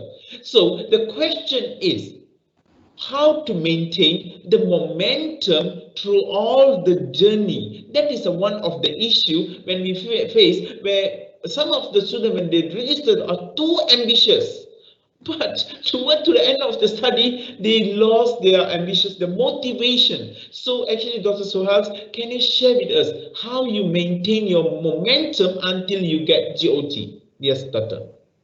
Okay, thank you very much, Dr. Ahmad, for a very nice presentation and the useful tips. I hope everybody would use and enjoy such tips that we share together. As for answering this question, this is a very good one. I think everything, whenever we are about to start everything, we are highly energetic, self-motivated, self-enthusiastic. But after a while, when we are facing the difficulties, maybe we are cooling down. Okay, so first of all, there is something that we need to bear in mind, that PhD, okay, Doctor of Philosophy in anything, is the highest academic and scientific degree in the planet. So what you are applying to do, what you are trying to achieve is not something easy. It's the highest academic degree in the planet. There is nothing beyond that. Okay, so it is totally understandable that you come into the picture very motivated, right? But you have to be logic. You have to know your SWOT, you know, strengths, weaknesses, opportunities, and threats. You have to know your capabilities. That's why in different classifications, I put some indicators. For example, in the first 9 months, as long as you finish your proposal, that's good. That's enough. You don't need to go beyond that. You don't need to put extra pressure on yourself, you know, enhance the level of expectation that high that you cannot reach it. That comes with frustration. And there is another point which is really good if we know that. The difficulties that a PhD student may face is not meant only for him or her. So myself and Dr. Ahmad just share some of our personal and our technical difficulties that we face in our PhD. This is normal. This is PhD, okay? We are going to devote 3 years of our young days, you know, young days life to get that high academic degree. So it is normal to face so many challenges, so many obstacles. And think of the moment that you can make your family proud. right? If you have a spouse, if you have husband, if you have wife back at home supporting you, if you have children, or if you have parents, that they have invested their life in your future. So what else you could do to make them more proud than getting a PhD for them? Don't forget about the job. I know that nowadays academic business are struggling due to COVID-related circumstances. This is another issue. Just because we may not find a job after getting PhD doesn't mean that we don't have to get PhD. Yes, we still can get PhD, but we can have our PhD and apply for other jobs. Then whenever the market returns to normal, then we can apply for academic job as well. So remain motivated, think forward, okay? Think about the moment, think about the day that UITM has invited the king of the country. You know, UITM is the only university in all over Malaysia which invites the king of the Malaysia for just delivering the PhD certificate. Other states, other university only invites the king of the state. So this is a huge momentum. This is a huge proud. This worth to remain motivated, highly energetic, highly enthusiastic, and devote everything for that. Okay, when I say everything, I don't mean that you don't have to have fun, you don't have to have, for example, exercise, personal relationships, family gathering. No, it's not like that. You have to manage it. To what extent you are serious to get your PhD? If it is 70%, okay, 8 hours for sleeping and resting, and the remaining 16 hours, 70% of that, devote for your PhD and study, and the rest for the other things, for family gathering, for watching TV, for video gaming, for taking care of your children, husband, spouse, wife, parents, whatever. Okay, they will understand that this journey is not a normal one. Okay, this journey is such a life-changing one. So once you pass, once you finish, even your name also will be changing. You are no longer someone, you are Dr. Someone. So what more about the other aspects in your life? Yeah, that's a very good one, Doctor. Thank you so much, especially the name also changing. Yes, you do. Yeah, end of the day, after we completing the PhD, yes, I say we are proud to be entitled as a doctor. That's a very good one, because each time, and we will carry the title for say the rest of our life. That is the moment that we actually can share with others, and actually we prove to others that yes, this is what I'm dreaming for, and this is the moment that I'm waited. So thank you so much for Dr. Soheil for a very good sharing on about that issues. And also I'm attracted to this question. I would like to pass to Dr. Ahmad Shakiri. I'm attracted to one of the question by Yushra Hunt. Okay, he asked about how much time that actually we need to spend in our thesis. When should we start our thesis? How much that we should spend on our thesis? Because Dr. Ahmad, it is I'm very sure that throughout the journey, we have involved a lot of conferences, and also we might have attending a presentations, a lot of other things, and the lab work and everything, etc. and etc. So how do really we manage our time in order to come up with the final thesis, on really the time frame that given? Dr. Ahmad Shakiri, you might share with us. Okay, thank you, and thank you, Dr. Soheil, for that inspiring answer. And then also, okay, for me, the timing to do the thesis, actually there is no any fixed time on how long we should spend to do our thesis, because it is quite subjective. But for me, the most important thing, you need to at least came out with something that you want to put in your thesis every week. Do something that you can put in your thesis, no matter either it is chapter 1 or chapter 2, but please come out with something in at least in 1 week. So even if you, for example, if you didn't do experiment this week, and please spend it on doing thesis. And if you spend the day during experiment, please spend the night for writing thesis. So to me, if you really focus on writing your thesis, you will only take about around 4 months, I think, to complete the whole thesis.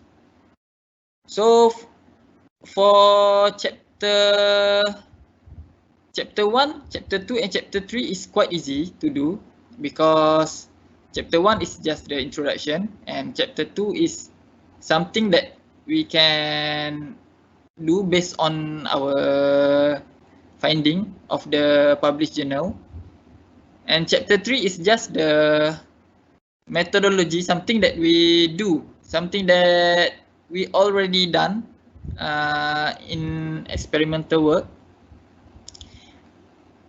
And the most time consuming only on chapter 4 and 5 on result, chapter 4 result discussion. So I think if you really focus on the thesis, it won't take too long to complete that whole thesis. So, okay, Doctor, I can conclude that what Dr. Ahmad Shakiri mentions will be a consistency of writing. It shouldn't be. It should be the writing process. It should be start from the first week itself.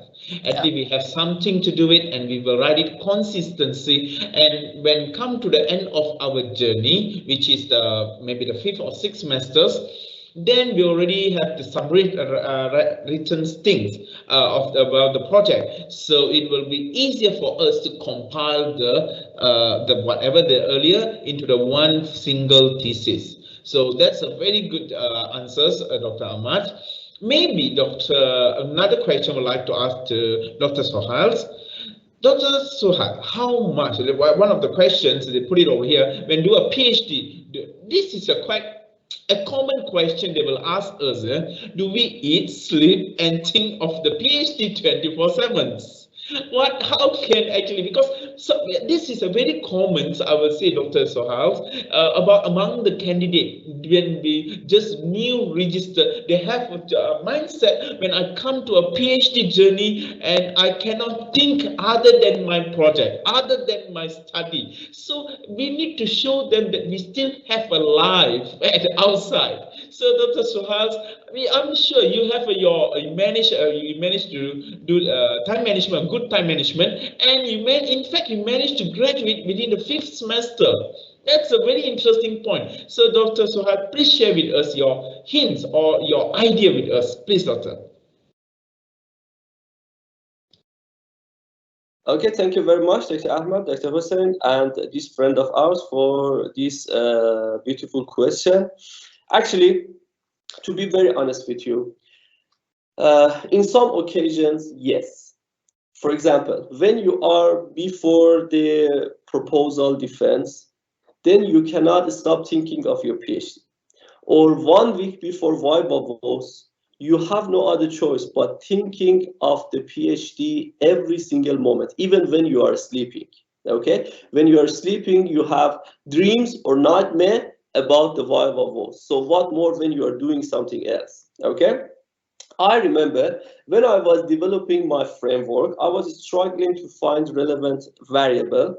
I was living in Klang, so it was like 2-3 kilometers away from section 7, from the door section, the UITM gate section 7. 2-3 minutes only. I remember one day I lost my way coming from home to university. Believe me. Finally, I found myself passing the touch and go gate, you know, the toll gate. So I was telling myself where I'm going. I was supposed to go to university, but my brain was working constantly on the topic and the framework. So in some occasions, Yes, it will happen, but overall, if you want to do it for 3 years, you're not gonna get successfully finish it. You know why?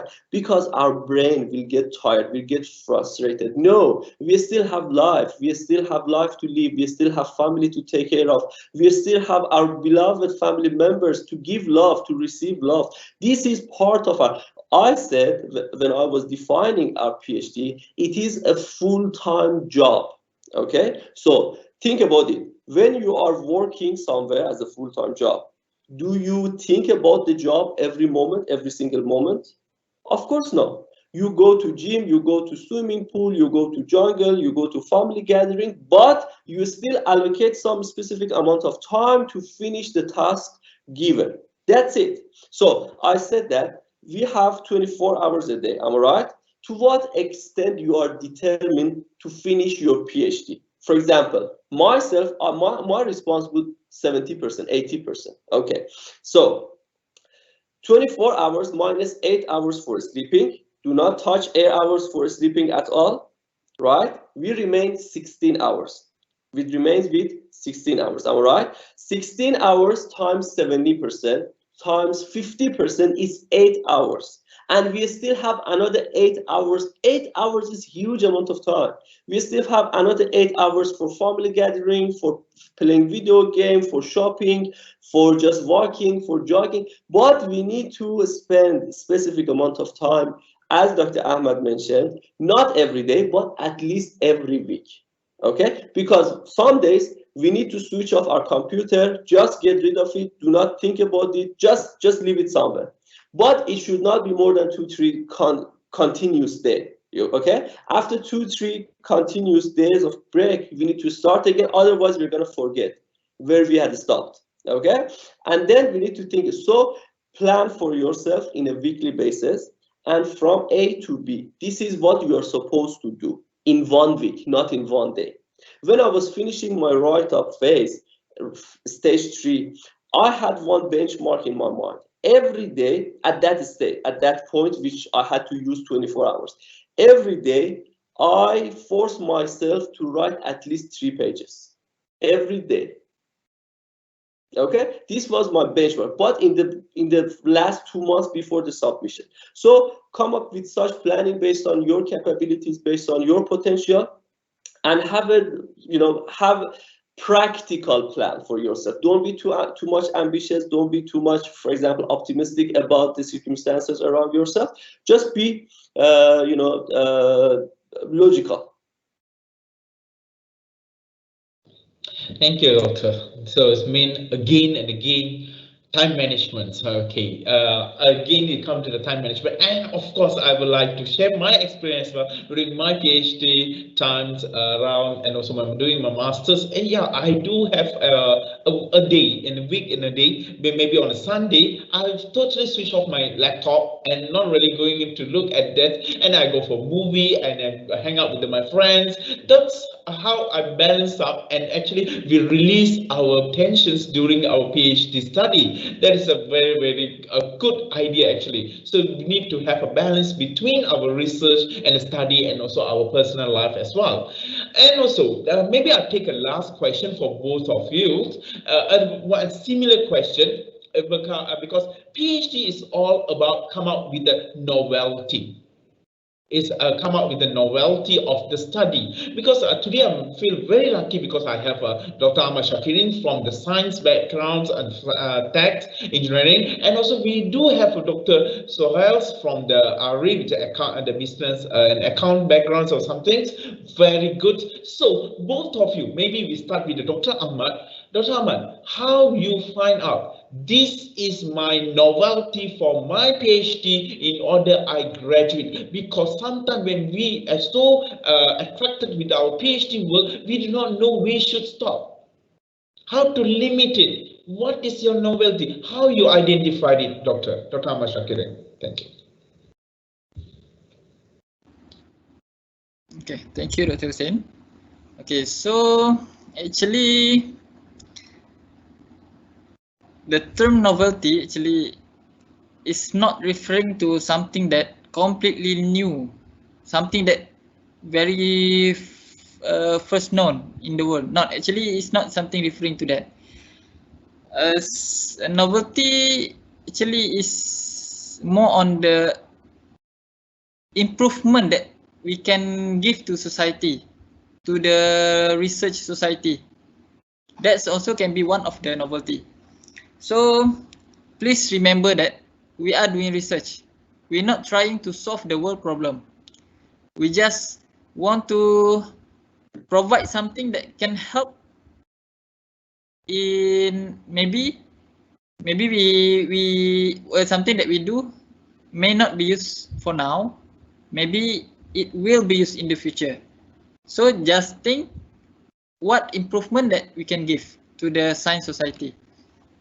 And in order for us to come up with novelty, the first thing that we have to do, the most important thing, we have to read a lot. Read as much as you can. Please find your study gap between what you have done and what other researchers do, what other researchers did. So from that, you know what is something new that you can propose. And also, the other important thing is you have to publish. That is how you want to know whether your work is actually new or not. If your research is accepted to the reputable journal, then we can know that there is something new that we have in the paper. So publish paper is very important. Publish high impact journal especially. Thank you, Dr. Ahmad Shakiri. And Dr. Soheil, can you tell us from your perspective, your point of view, sir, Doctor? Thank you very much, Dr. Hussein and Dr. Ahmad. Actually, I have already partially addressed this issue when I was talking about the challenges in the first stage, structuring the research. You know, to what extent we can be sure that the research that we are developing is at PhD level. So this is the thing. Actually, during our PhD, we do not need to change the world. How many people we have known in the history that have changed the world? Not many. Okay, we are not one of them, and we are not expected to be one of them. So the most important thing, just like what Dr. Ahmad shared with us, we need to study, read through other relevant articles to find a research gap. The gap should not be huge, okay? The gap should not be huge, but it should be deep. So if we can fill in one gap only, if we can fill out one gap only, that's more than enough for one PhD. So find a research gap. For example, variable A, variable B.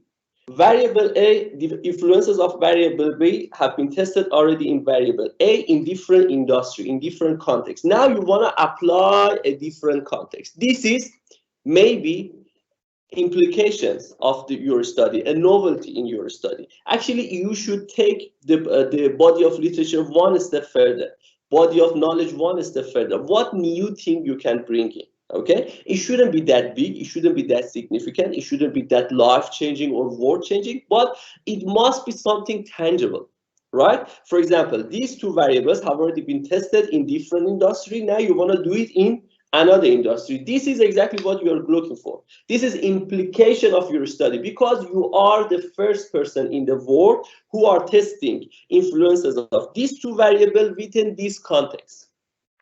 This is the implications of your study. And also trust your supervisor. If your supervisor says so, if your supervisor says, to me, the implication is there, to me, the novelty is there, trust her. This was the argument, this was the discussion that I used to have with my beloved supervisor, Professor Rashid Abdurrahman. I keep saying that, Prof, am I doing this thing, you know, at PhD level? So is it enough for me? Maybe in the Viva Voice, the reviewer, the examiner asked me, okay, so you have done a nonsense thing. So it's not that big. Prof. Shida told me that no. So far, within this industry, which I was doing microfinance, the relationship between this variable and that variable have not been tested. And you are the first person in the world who are doing that. This is more than enough. Okay, so trust your supervisor. talk to them, ask for a call for a meeting among the supervisor, among the dean, among other experts. But the first thing you should do it, you have to be convinced about the importance of your research. So after getting convinced, if someone asks you, okay, what is your research about? Then you have to be overall, you know, motivated to convince him as well that your research is significant too. Thank you, Doctor, for very good sharing for about the issue that have been raised up, and I think we get more question is coming in, tremendous question and good response are coming into our panels, and most of them are very lucky to both. We're happy to meet both of you for the sharing sessions, doctors, and also they are really inspired by your story and the method that both of you shared for today's sessions. It is, I'm really because if I could still continue, I think it will take a longer time for us to finish the sessions, but we are running out of time. I'm sure those audience have a more question to ask our lovely panels for today's sessions. Why not straight away contact through emails from for both of us for further clarification and everything. And I would like to wrap up the session before we end our today's session, so webinar. So I can conclude that the tips to it is time management. It is actually a time management for completing the GOT, the graduate on time for a PhD candidate. That is what Dr. Soheil and also Dr. Ahmad Shakiri have shared through all the past 2 hours of our webinar series. And I think on top of that, support from the family and the supervisor, and also I'll say with the friends and outsiders, that also and the factors that actually contribute for a better in order to motivate us to finish our PhD on time. And also, as mentioned by both of the panels today, I think they are agree that a consistency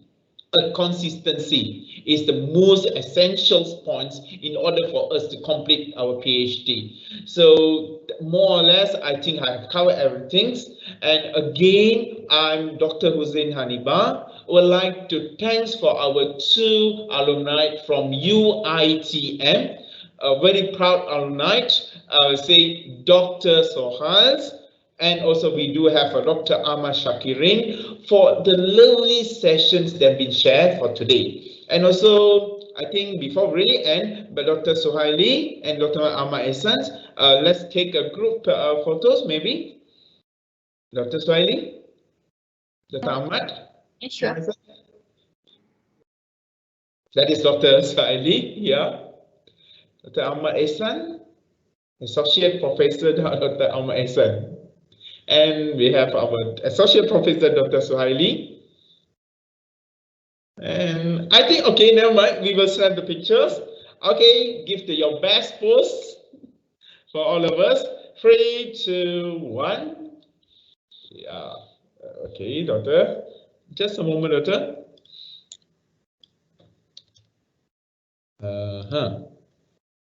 Okay, one more maybe.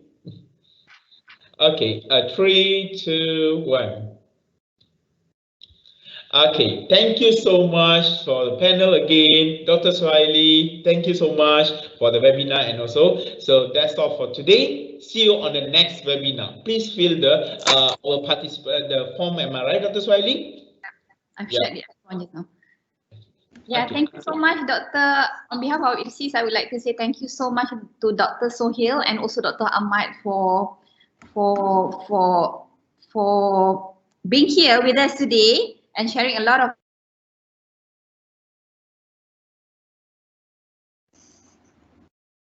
I think Dr. that have been shared by both of you for their right. Inshallah, we will invite you again in our next webinar session. Right? Thank you, everyone. Most welcome. Thank you very much. Thank you to all the attendees, all the participants. I wish them best of luck. I wish them to feel the moment. You know, there is a very specific and life-changing moment waiting for them out there when they are walking through the stage to get the certificate from the king. So I wish them all the best in the PhD and their life, and thanks to you, Dr. Soheil and Dr. Soheil and IPSis UITM for organizing such a good webinar. As usual, when I was a student, I was using this kind of seminars those time or workshops, and I wish you best of luck too. Yeah, I think that's all about it. Right. Okay, so we'll end our session. Okay, bye. See you guys. Hey, Thank you. Okay, bye-bye. Thank you. Bye.